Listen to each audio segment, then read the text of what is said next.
Ay, no me deja poner pantalla esta. ¿Ahí ven bien? Sí, perfecto. Bueno, la idea es hacer un pantallazo sobre todo lo que es ateromatosis carotidia.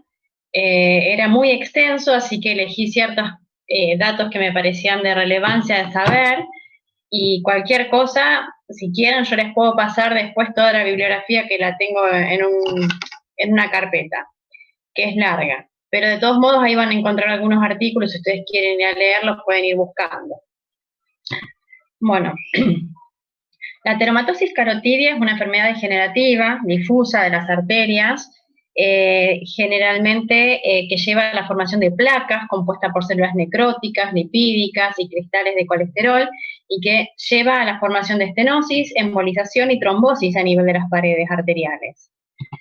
La ateromatosis carotidia, esperen que voy a sacar esto que me molesta acá. Ahí está. La ateromatosis carotidia generalmente se forma a nivel de la bifurcación carotidia, que es el área de bajo flujo y de baja fuerza de cizallamiento. Es generalmente en estas regiones que se ven, que es en la parte externa de las arterias, que es el lugar donde menor presión ejerce el flujo sanguíneo sobre la pared arterial. Es una formación compleja que inicia con el engrosamiento de las paredes de la íntima y con el depósito de plaquetas, proliferación celular, proceso inflamatorio, etc. Con el incremento del grado de estenosis va aumentando lo que es la turbulencia del flujo y se incrementa el riesgo de ateroembolización. Me faltó una C. ¿Cuáles son los factores de riesgo? Son los mismos factores de riesgo que para el infarto agudo de miocardio, que para lo que es el ACV, donde tenemos los factores de riesgo no modificables, como la edad avanzada, el sexo masculino, el sedentarismo, la hipertensión, dentro de los, modificables, la hipertensión, la diabetes, la dislipemia, tabaco, que me quedo 2 veces, la terminé anoche a la 1 de la madrugada. ¿Cómo vamos a llegar al diagnóstico de ateromatosis carotidia? Porque la pregunta que todo uno se hace es ¿a qué pacientes vamos a hacer un screening de carótidas? Porque recordar que el 40-60% o un poquitito más de las ateromatosis carotidas son asintomáticas. Entonces uno tiene que decidir a qué paciente le va a hacer un screening de estenosis o de patología carotidias. Para eso es muy importante hacer un interrogatorio correcto, evaluar los factores de riesgos, ver la historia familiar de infarto, agudo de miocardio, de coronariopatías, de ACVs, de factores de riesgo familiares y enfermedades vasculares familiares. Es importante hacer un examen físico correcto de todos los territorios vasculares y la toma de presión de ambos lados, porque está bien marcado que la diferencia de mayor de 15 milímetros de mercurio entre la TA de un lado y del otro está asociado a una alta mortalidad y es un factor de riesgo vascular y en pacientes a quien deberíamos probablemente estudiar las carótidas y estudiar las coronarias. Otro de los parámetros que se utiliza para decir a este paciente, le vamos a estudiar las arteriopatías periféricas, porque la ateromatosis carotidia entra de todo lo que es las arteriopatías periféricas o extracraneanas, es el índice tobillo-brazo, que es la diferencia de presión entre lo que es la toma de presión en tobillo con sonógrafos a nivel de la tibia anterior y posterior y la toma de presión a nivel braquial. En los pacientes que se van a dividir en diferentes grados y en los grados más elevados uno debería hacer un screening carotídeo. La ateromatosis carotidia dentro, aparte de todo lo que dije anteriormente, el interrogatorio, el examen físico y decidir, la otra manera que tenemos de diagnosticarlos es con métodos invasivos y no invasivos.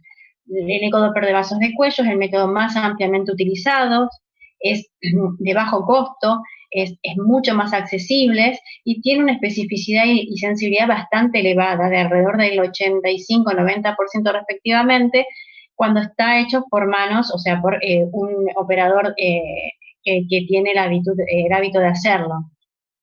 Después tenemos los otros estudios, como la angiotomografía multislide de vasos de cuellos y la angioresonancia de vasos de cuellos. Y dentro de los no invasivos es la arteriografía digital, que desde el advenimiento de estas metodologías de estudios arteriales, como la tomografía y las resonancias, con el avance que han hecho en cuanto a la secuencia, las tomas de imágenes, la arteriografía digital para el diagnóstico ha quedado un poco de lado.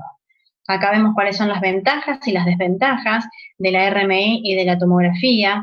La resonancia es un método no invasivo, no es radioactivo, tiene una alta resolución arterial. Hoy en día tenemos los aparatos 3 Tesla, que acá no lo tenemos en el parque, sino está en Oroño 1515, que es excelente para ver lo que es la pared arterial. Y las desventajas es que en este caso sí tenemos que utilizar gadolinio, la toxicidad del gadolinio que es poco frecuente, pero está descripta. Yo tengo una paciente que tiene alergia al gadolinio, y también están descriptas cuando uno hace muy seguidos o a pacientes que son como efecto idiosincrático las encefalopatías por gadolinio. Y bueno, y la tomografía multi-slice también es un método no invasivo, es de muy alta resolución, también nos permite, igual que la angioresonancia y que la ecografía, nos permite ver las características de la placa, si la placa está calcificada, si la placa tiene hemorragia intraplaca, si es lipídica, ver los bordes, si hay ruptura de la placa, si hay úlceras, etcétera. Lo que sí, la tomografía multi-slice de vasos de cuello tiene una alta radiación, es muy elevada la cantidad de radiación que se utiliza para tener una buena definición. Con respecto, cuando uno habla de ateromatosis carotidia, es importante diferenciar en el paciente que sea una ateromatosis carotidia sintomática y asintomática, porque en base a eso es cuando uno va a decidir entre las diferentes opciones terapéuticas. Recordemos, como dije anteriormente, un alto porcentaje de las carótidas son asintomáticas, y que es lo más difícil de decidir cuando uno encuentra estas carótidas enfermas en los pacientes que no han hecho síntomas.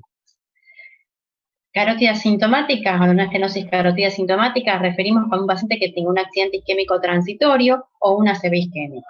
Recordar que el accidente isquémico transitorio es un síntoma de aparición súbita correspondiente a sintomatologías que están hablando de un territorio vascular determinado del cerebro que tiene una interrupción transitoria del flujo sanguíneo cerebral.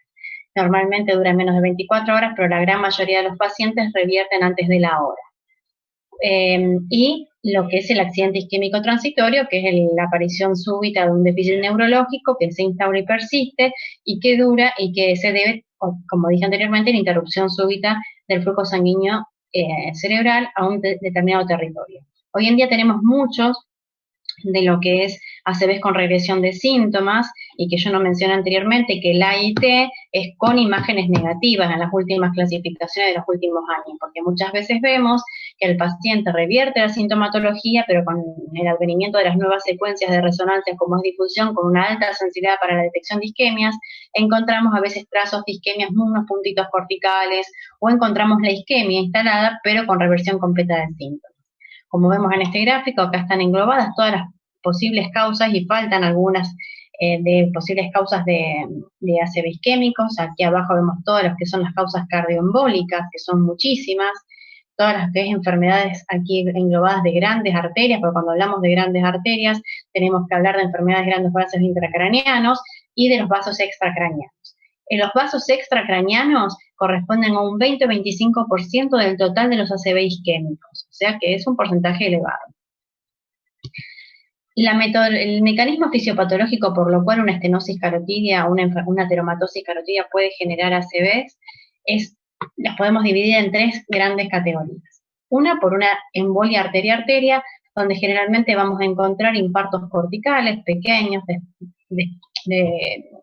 pequeños y múltiples, perdón, no me salía la palabra.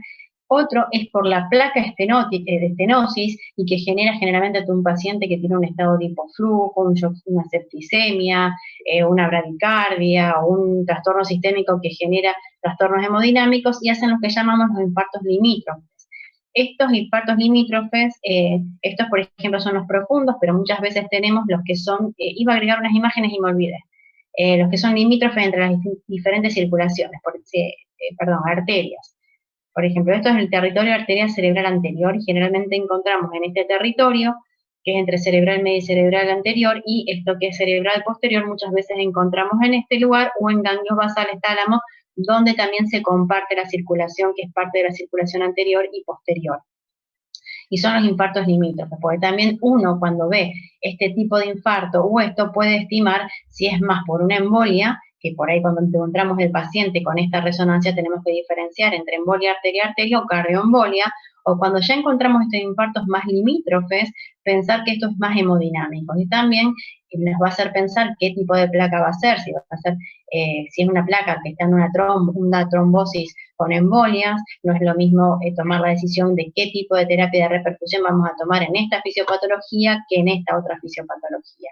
Y después tenemos la aterotrombótica, que generalmente esta es la formación de un trombo que progresa y que la progresión de ese trombo se da porque se produce un enlentecimiento de todo el flujo desde la oclusión de la arteria hacia arriba, y no es una oclusión definitiva, la cual ya no vamos a tratar, sino se debe a una oclusión probablemente por trombos frescos, y que nos presentan estos grandes y extensos infartos que vemos en los territorios de la arteria cerebral media, por lo general, y que ante la angioresonancia o angiotomografía que hacemos, encontramos lo que llamamos la estenosis en tándem, que es toda la arteria carotidia y la cerebral media.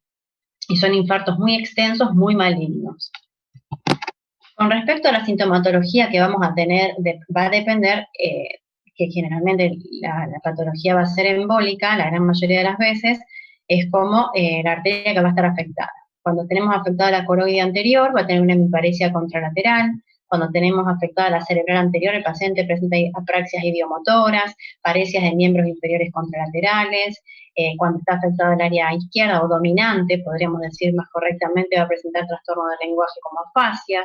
Cuando está afectada el hemisferio no dominante, negligencia motora, y ocasionalmente pueden presentar incontinencias urinarias.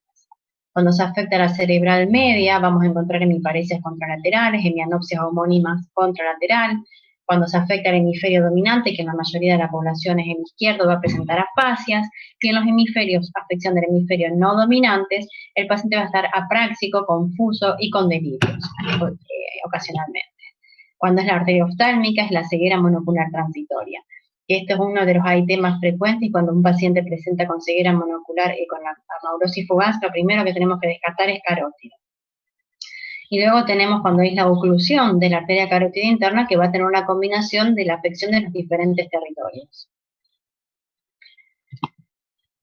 Con respecto a la dermatosis carotidia asintomática, es muy importante que encontremos parámetros para poder decidir qué paciente va a tener un alto riesgo a tener una complicación neurológica. Porque lo primero que tenemos que pensar primero es prevenir, obviamente siempre la enfermedad, prevenir la enfermedad carotidia, pero cuando ya el paciente la tiene, tratar de distinguir entre aquel paciente que está en alto riesgo de tener una complicación neurológica y aquel que no, para poder decidir la terapia correcta para ese paciente. Hay que mirar mucho las características de la placa, la ulceración, el trombo intraluminal. Lo que yo me olvidé de comentarles cuando hablé de metodología diagnóstica es que para mí es fundamental, y yo creo que para todos, no solamente la angiotomografía o la angioresonancia, sino combinarla con el ecodoppler, que nos aporta muchísima información para poder decidir la terapia de repercusión que ese paciente requiere. Es importante que cuando, volviendo a este tema de asintomático, que cuando estamos frente a un paciente que le encontramos estas carótidas, es pedirle una neuroimagen, preferentemente a resonancia, porque muchos pacientes tienen infartos silentes. No es lo mismo el microinfarto, la leucoencefalopatía, que encontramos que es de la patología crónica, a que este paciente tenga infartos silentes de localización embolígena, como córticos subcorticales o de circulación limítrofe. Otra de las metodologías que se puede hacer es esto, que es el ecodoppler transcraniano, para ver si hay embolias, si hay microémbolos que se detectan a nivel de la arteria cerebral media, de la circulación intracraniana, que nos puede estar hablando de que es un paciente que tendría que ser candidato a tratarse, encontrar si está concomitantemente o no con enfermedad intracraniana, si tiene oclusión contralateral o no tiene oclusión, o tiene estenosis severa del otro lado, qué tipo de circulación colateral tiene, que esa circulación colateral hoy se puede ver por unas buenas secuencias de angiotomografías, o también se puede estimar en forma indirecta y con un buen índice de sensibilidad a través de unas nuevas secuencias que se llaman black blot de resonancia, que vemos las venas, pero esas venas nos están traduciendo cuál es la circulación colateral arterial, que a nosotros nos sirve mucho de reparo para poder diferenciar, pronosticar el paciente que va a terapia de revascularización por ACV. Qué pronóstico tiene de recuperar o no recuperar, y que en breve vamos a agregar esas secuencias para poder pronosticar la respuesta que vamos a tener a tratamiento en el protocolo de ACV que hacemos. Obviamente ver de qué lado está la lesión, si es la lesión izquierda que tiene mayor riesgo quirúrgico, número de factores de riesgo que tiene ese paciente, porque obviamente un paciente diabético, hipertenso, tabaquista, obeso, sedentario, sabemos que esa placa va a tener mayor tendencia a su aumento en tamaño, a volverse inestable, y es importante tener en cuenta el volumen de pacientes que se tratan en el centro, porque la gran mayoría de todos los trabajos que estudiaron la seguridad de las terapias de revascularización están muy asociadas a la experiencia que tiene tanto el hemodinamista como el cirujano que va a operar la carótida. Estas son secuencias de Black Blot que nos sirven muchísimo para poder evaluar la vulnerabilidad de la placa, nos permiten ver, por ejemplo, las calcificaciones, nos permiten ver los hematomas intraplaca, que sabemos que son placas con sangrados o intraplacas que son muy vulnerables, a diferencia por ahí de una placa más cálcica. Ver, por ejemplo, los cornecróticos, o poder ver lo que es las rupturas de placas, que sabemos que son placas más inestables, sobre el cual se va a formar un trombo y tenemos el riesgo de aterotrombosis, tromboembolia, perdón.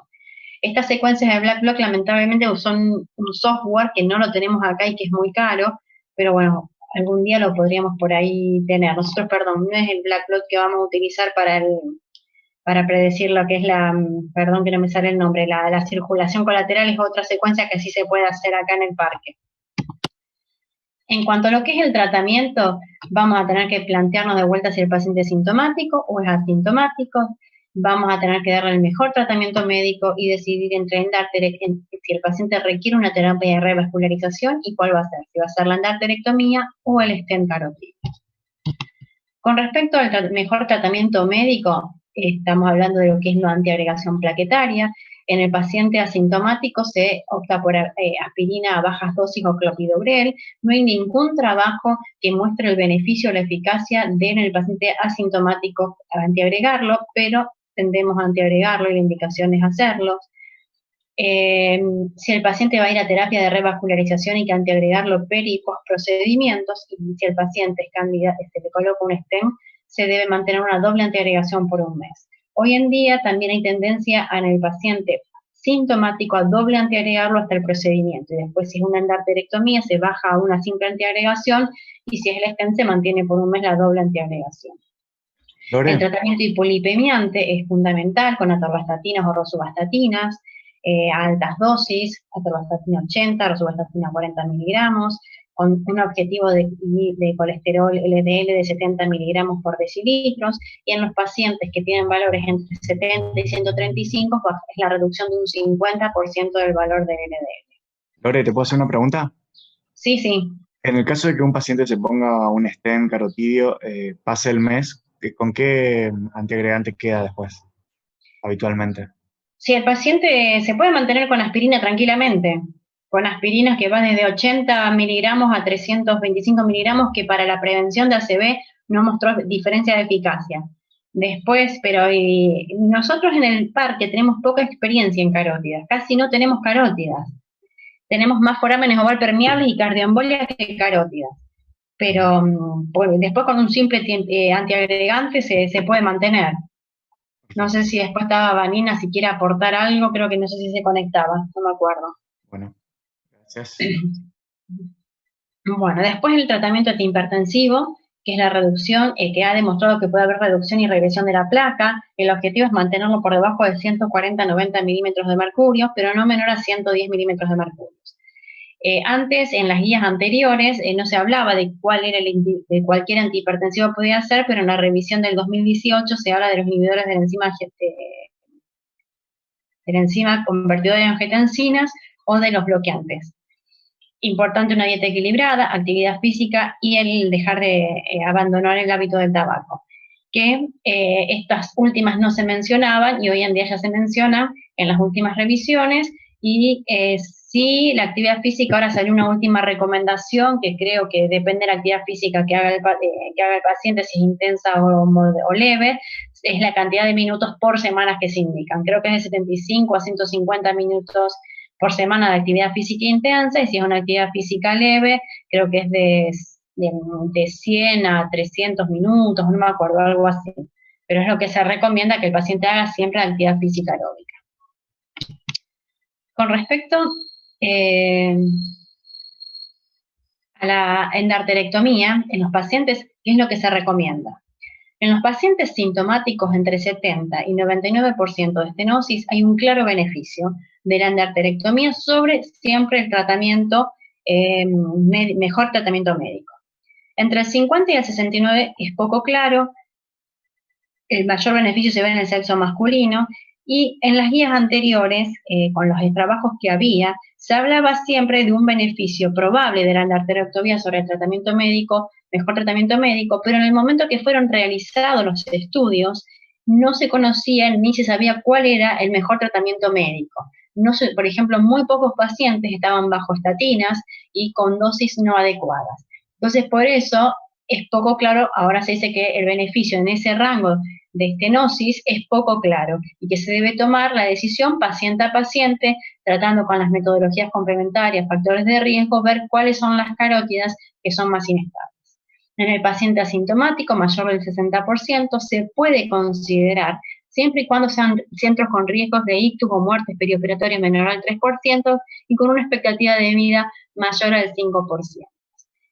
Y los pacientes con alto riesgo de ACV. Estos son los trabajos, que si ustedes después los quieren buscar, este es un lindo resumen donde muestran los hallazgos en cuanto a lo que es la eficacia de la endarterectomía en los pacientes asintomáticos. Pero es lo que yo les digo, en estos estudios, en los años que fueron realizados, no se conocía todavía cuál era el mejor tratamiento médico. Con respecto a la endarterectomía, ¿cuáles son las contraindicaciones? Cuando es un paciente con alto riesgo quirúrgico, un paciente con coronariopatías, un déficit neurológico severos o una oclusión de la arteria carótida interna contralateral. Las complicaciones, las condiciones poco favorables, o sea que uno en estos pacientes diga, y en este paciente, en vez de una endarterectomía, elegiría un stent carotidio, es una estenosis de difícil acceso quirúrgico, generalmente es por arriba de C2, bifurcaciones carotidias altas, estenosis post-radioterapia, o que son reestenosis de endarterectomías. Las complicaciones que se han visto con la endarterectomía es el infarto agudo de miocardio, que se presenta más en la endarterectomía con mayor frecuencia que en el stent, lesiones de pares craneales, síndromes de reperfusión, ACV periprocedimientos, ACV y muerte periprocedimiento, que el porcentaje es un poquito menor que con lo que es el stent carotidios y el hematoma cervical.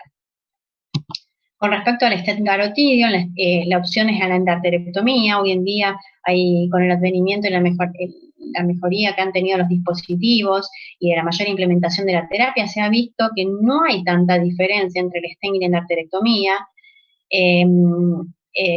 En cuanto a la restenosis, no hay diferencia casi tampoco. Lo que se ha visto es que tiene un poco mayor de porcentajes de ACVs o muertes, que son los endpoints que utilizan los estudios, periprocedimiento y procedimientos, y que obviamente si uno selecciona bien los pacientes se reduce ese porcentaje, y se ha visto más en los pacientes asintomáticos que en los sintomáticos.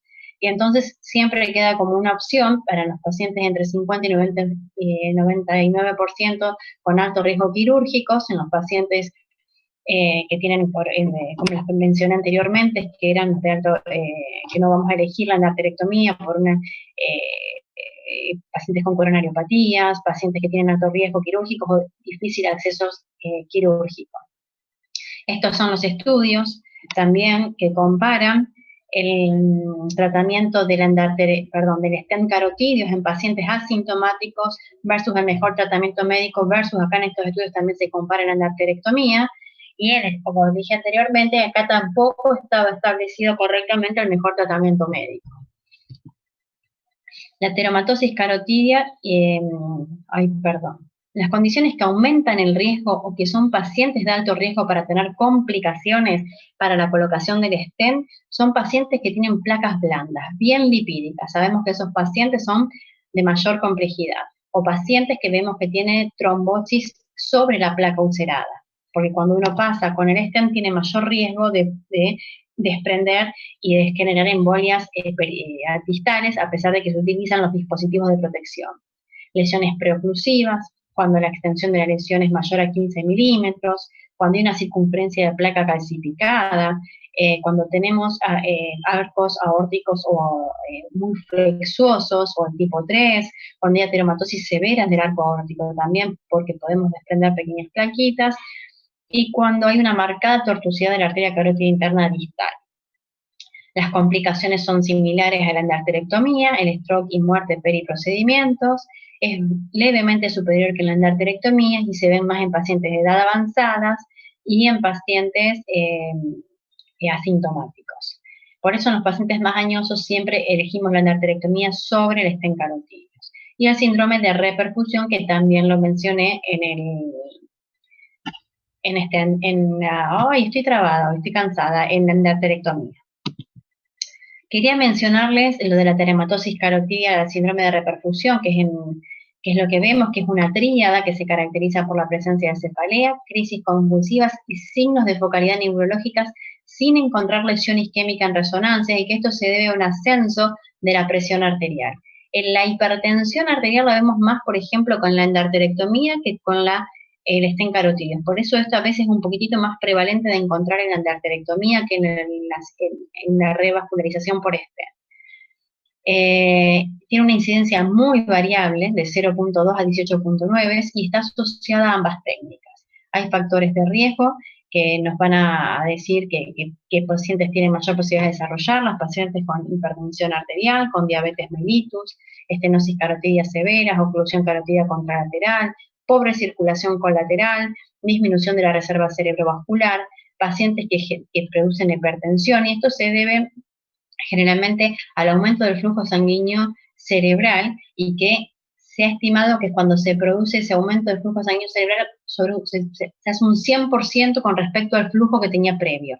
El paciente que tiene muy bajo flujo se le hace un 100% en el aumento y generan todo este trastorno que se debe a una alteración de la autorregulación que tiene la circulación cerebral. Cuando tiene presiones carotídeas distales menores a 40 milímetros de mercurio, y cuando aumenta la saturación cerebral de oxígeno mayor del 24%, que generalmente lo vemos cuando se aumenta el flujo sanguíneo cerebral a un 100% con respecto a su flujo sanguíneo cerebral posterior previo a la revascularización tras el descampaje. Yo creo que en el parque, creo que todavía cuando lo operó el doctor Garroto, ya que hace unos cuantos años vimos uno. Esta es un algoritmo de cómo vamos a manejar la estenosis carotídea, siendo sintomática o no sintomática, como vemos acá. Esta es la última guía de enfermedad vascular periférica, revisada en el 2018, que divide, como ya les mencioné antes, en pacientes que si tuvieron síntomas, no o sí. Con una estenosis carotídea entre 60 y 90%, con una expectativa mayor de 5 años, con una anatomía favorable, etcétera, uno puede plantear si a este paciente se le puede hacer una terapia de revascularización con endarterectomía más mejor tratamiento médico, o en el caso de que tenga contraindicaciones para la endarterectomía, el stent. Si ese paciente tiene menos del 60%, mejor terapia médica. Si es una oclusión o es una suboclusiva, mejor tratamiento médico. Los pacientes que tienen sintomatologías y que tienen una oclusión menor del 50% o suboclusivo, mejor tratamiento médico. Una oclusión moderada entre el 50 y el 69%, se puede plantear una endarterectomía más el mejor tratamiento médico, un stent en caso que haya contraindicación para la endarterectomía, pero esto es lo que hay que mayor definir, yo creo que es acá en este campo, en la carótida sintomática moderada y en la carótida asintomática severa, donde más habría que desarrollar las posibilidades de una escala, algo que nos permita decir este paciente se va a ver más beneficiado de una revascularización o no tanto. Y lo que está claro es mayor del 70% en arterectomía en mejor tratamiento médico o stent. Hago una salvedad a esta guía, que acá los vemos que dice que tratamientos recientemente, perdón, que no puedo sacar esto. Bueno, ahí pasó que decía tratamiento reciente, menos de 6 meses. En realidad, la última guía que salió en 2019, que esta es la guía de la American Heart and Stroke Association 2019, se recomienda tratar la carótida entre los 48 horas de iniciado los síntomas a los 7 días. Antes era en la guía previa 2017, en las primeras 2 semanas. Hoy se recomiendan los primeros 7 días, pero dejar pasar las primeras 48 horas. Dejar pasar las primeras 48 horas porque es el periodo que mayor posibilidades hay de stroke o muerte periprocedimiento. Pasadas esas 48 horas baja muchísimo esa posibilidad y se recomienda hacerlo dentro de los primeros 7 días. Y fíjense que teniendo en cuenta, si uno plantea las primeras 2 semanas, muchas veces cuando uno llega a un paciente sintomático que tuvo 1 mes, 2 meses el síntoma y viene por una segunda consulta, viene de otro lugar y quiere una segunda opinión, fíjense que si uno revasculariza una carótida en las primeras 2 semanas, necesitamos el número a tratar para que tengan un buen resultado es de 7. Pero pasadas las 2 semanas, a 30 días, subimos a 30. Entonces, a veces estos pacientes sintomáticos, pero pasado el periodo de que se recomienda la revascularización, tendríamos que plantear, si no es la opción, el mejor tratamiento médico y un seguimiento de esas carótidas que por esas secuencias de black blood nos permitirían ver si se estabiliza o no se estabiliza esa placa. Obviamente si es una placa ulcerada con trombo o ruptura, uno lo plantea, pero cuando son esas placas que no tienen ulceración, que no tienen trombo sobreagregado y que sí tienen esas hemorragias intraplacas que sabemos que son placas relativamente inestables, adaptar el mejor tratamiento médico y controlar a posterior en 3-4 semanas a ver cómo sigue ese paciente. Eso es todo. No sé si tienen alguna pregunta.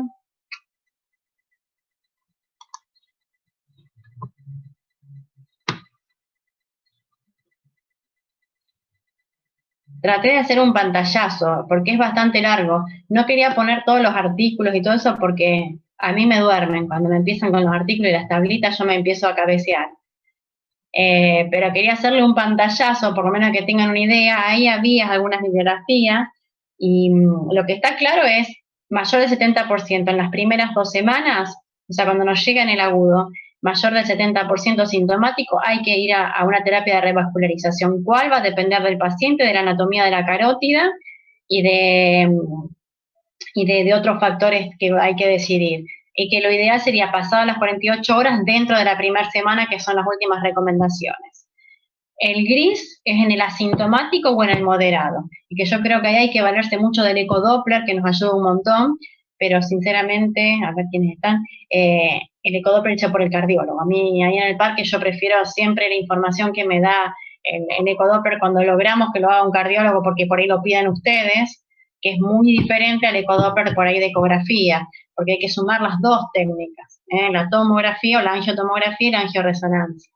Antes siempre preferíamos angiotomografías, pero si uno podría lograr tener, sí podemos hacer en el parque la resonancia de pared arterial, no podemos tener las secuencias de black blood que nos permite ver más minuciosamente intraplaca, pero ya con las secuencias de pared arterial nos permitiría, sobre todo en el nuevo resonador, nos permitiría poder tener más estimativo y decidir, que es una decisión que hay que tomarla básicamente entre el cardiólogo y el neurólogo. No es una decisión que puede tomar unánimemente uno solo. Entonces hay que sentarse y ver y decidir, porque nosotros tenemos que ver la resonancia, ver si hay lesiones silentes, y con el cardiólogo ver los factores de riesgo, y con el cardiólogo mismo decidir si el paciente que es candidato a endarterectomía o a stent. No sé si quieren aportar algo de que hayan leído. Estuvo re buena la clase. Yo por ahí pregunto varias veces cuándo, por ejemplo, se definen anticoagular los pacientes de ácidos isquémicos. si digamos de acuerdo a la anatomía o la ubicación de las lesiones, cuándo y cómo se La definen de... anticoagulación es un tema aparte. La carótida generalmente no la vamos a anticoagular. Por lo general lo que hacemos es una doble antiagregación, salvo que por ahí vemos y tenemos muy claro en las angioresonancias o en la angiotomografía que hay un émbolo sobre la placa y que la lesión no es extensa y decimos, bueno, nos arriesgamos a limpiar el émbolo con una anticoagulación, pero es raro, no están ninguna guías ni nada. Pero yo lo he hecho cuando sospecho que la placa, que lo que está ahí es un trombo fresco y anticoagulamos. Pero desde el punto de vista, eso es por carótida. Después tenemos otros criterios de cuándo vamos a anticoagular cardiológicamente, anticoagular a un paciente con un ácido isquémico. Por clínica tenemos criterios clínicos. Hay test a repetición, ACVs que progresan, cuando encontramos un FA o trombosis venosa cerebral, no tenemos dudas, vamos a anticoagular. Muchas veces nosotros vemos el paciente que la clínica es embolígena, la resonancia, vemos que en la resonancia es de características embolígenas y entonces el criterio es hacer una anticoagulación con enoxaparina por 48-72 horas y buscar la fuente.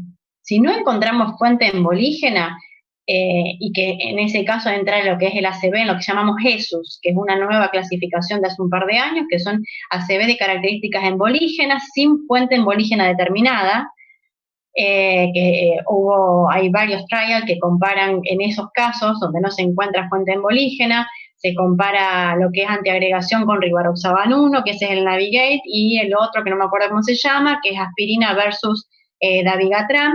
Ninguno de los dos realmente mostró una eficacia en prevención. Entonces, cuando no tenemos, o sea, que entra el paciente, vemos que tiene esa imagen muy típica de embolígena, o clínica muy bien de característica embolígena, porque hizo varios episodios y revirtió, salvo que después encontremos una pequeña arteria u otra cosa que también hacen esos cuadros, pero esos pacientes los tendemos a siempre y cuando la neuroimagen no la contraindique, y estudiamos. Lo ideal es hacerle GT, Holter, internación, salvo que el paciente pueda estar monitoreado y por ejemplo, una FA, pero en terapia, olvídense que me van a avisar que tuvo un FA el paciente, la mano y lo apagan y no se fijan porque eso no. Claro. Entonces, ahí ya estamos perdiendo ese monitoreo de terapia, a nosotros no nos sirve. Y encontramos una placa carotida, ahí se suspende la anticoagulación, se lo doble antiagrega y se plantea la terapia de revascularización. Y si no encuentro nada, con mucho miedo, le saco la terapia anticoagulación al paciente y lo doble antiagrego. Bien. Y el trabajo que estaba en el Thales, con el uso del ticagrelor, ¿está en curso todavía? No, ya terminó, ya salió la publicación. Nosotros incluimos, participamos como centro en ese, participé en Navigate, ISUS también. El ticagrelor, bueno, la doble antiagregación plaquetaria en neurología, antes decíamos no, salió el primer trabajo y como era asiático, entonces toda Europa y Estados Unidos desestimó el trabajo de la doble antiagregación, pero porque era asiático y los asiáticos tienen mayor prevalencia de arteriopatía intracraniana a diferencia del resto del mundo. En patología intracraniana, geográficas, básicamente. Sí, tienen mayor patología intracraniana, tienen mucha estenosis de arteria cerebral media.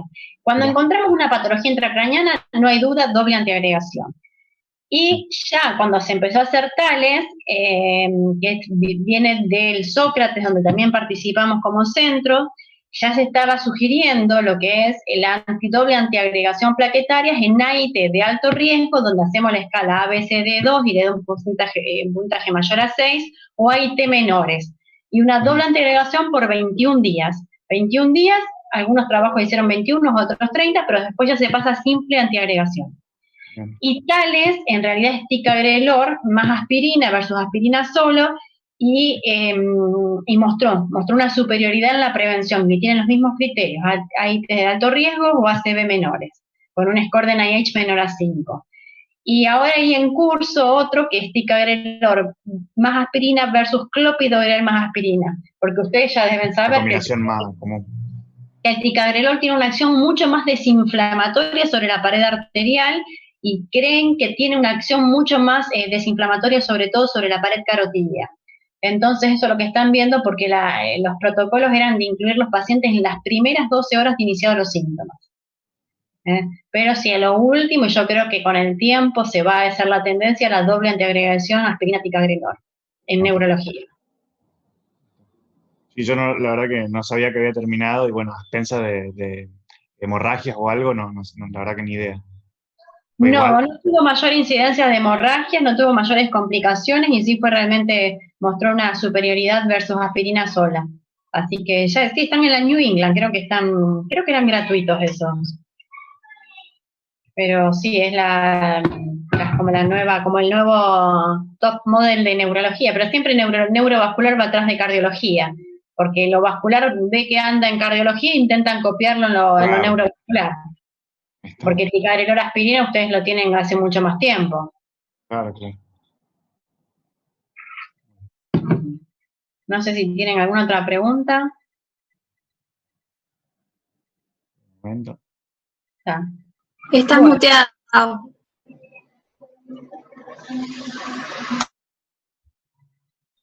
¿Alguien hablaba? Estaba hablando, ahí está, ahora sí. No, yo volviendo a lo de carótida, no sé si se acuerdan que del paciente Nieto que ingresó por una CB que le encontramos una Bien embolífica su imagen.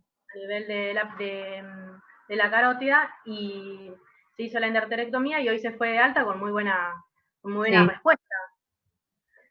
Sí, me dijo Juan que habían dado re bien. Sí. Sí, él se decidió a la endarterectomía porque era una placa muy, muy blanda. Una placa muy lipídica, blanda y larguita. Entonces, por ahí son las que vos preferís una sobre la otra. Así que, pero bueno, yo generalmente cuando tengo las pocas, esta es la segunda carótida que tengo no sé en cuántos años. No me acuerdo si tuve algún paciente con carótida los últimos dos que estos. El año pasado no debo haber tenido ninguna. En el Sanatorio Parque tenemos más incidencia de ESUS, más FOP, y los ESUS que generalmente después le termino encontrando la fibrilación auricular en consultorio. Y que por eso es interesante poder hacer holter de 2, 3, 4 días, que ahí se los atrapamos. A varios se los atrapé con holter de 48 horas. Y por ejemplo, hay mucha carótida en el ICR, pero también una población más sesgada, es una población muy cardiovascular ahí. Son pacientes panvasculares por lo general. Entonces ahí sí hay más carótidas. Pero bueno, por ejemplo, si uno quiere llevar a un paciente a endarterectomía, que no se hizo con este paciente, uno tendría que hacer una cinecoronariografía previa. Si el paciente en la cinecoronariografía tiene alteraciones coronarias, tendría que ir a STEM y no a endarterectomía. Pero bueno, en este paciente no se hizo. Se tendría que hacerla realmente para valorar si tiene que ir para poder decidir correctamente ambas técnicas. Tendría que haberse hecho, o sea, una CCG, evaluar si tenía lesiones coronarias, tratarlas y no la endarterectomía, sería. No, si vos encontrás lesión coronaria, vas a elegir más el stent que la endarterectomía, porque la endarterectomía los pacientes periprocedimientos hacen muchos infartos agudos de miocardio, que debe ser por la parte hemodinámica, y entonces si el paciente tiene coronariopatía, sabés que tenés más chances de que te haga un infarto agudo de miocardio como complicación a periprocedimiento, que hasta 30 días. El periprocedimiento es desde las 48 horas a 30 días posteriores te pueden presentar. Entendí. Entonces, este paciente decís, no, este paciente vamos a STEM. Siempre y cuando la placa, que no tenga todas las características del arco aórtico con mucha ateromatosis, muy flexosa la carótida, que no tenga un arco aórtico tipo 3, que son donde hace que técnicamente sea difícil el procedimiento. Lore, y en el paciente asintomático, por ejemplo, en el consultorio de neurología clínica, cuando tomás factores de riesgo vos buscás screening, digamos, vascular, carótida, femorales, por ejemplo. Yo lo suelo hacer con factores de riesgo. Más que nada vascular. Sí, yo pacientes vasculares, o sea que me vienen por ahí para control, son hipertensos, diabéticos, tabaquistas, interrogo mucho por la familia, les suelo pedir un ecodoppler de vasos de cuello siempre. Bien. Sí. Sí, la única macana es que ahí en el parque, cuando vos los mandás al parque ambulatorio, si no es un cardiólogo el que se lo indica, no se lo hacen tampoco en forma ambulatoria. Entonces los terminan mandando o al ICR o a Oroño 1515, que se los hacen los cardiólogos, que se lo hace la doctora Puccini o quien esté de cardiología. Claro, mandarlo allá.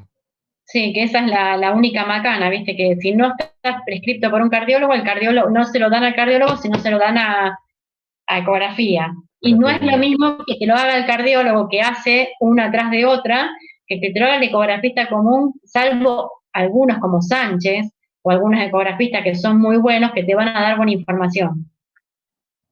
Pero algunos te ponen placa, no te ponen si tiene bordes lisos, irregulares, si la alteración se pone la alteración de hemodinámica del flujo, pero no te dicen, no te la miden, entonces no sirve tampoco. Bueno. Gracias por la clase. Los libero. Muchas gracias. No, de nada. Chao. Chao, Lore. Gracias, Lore. Muy Suerte y linda a la que le sea leve.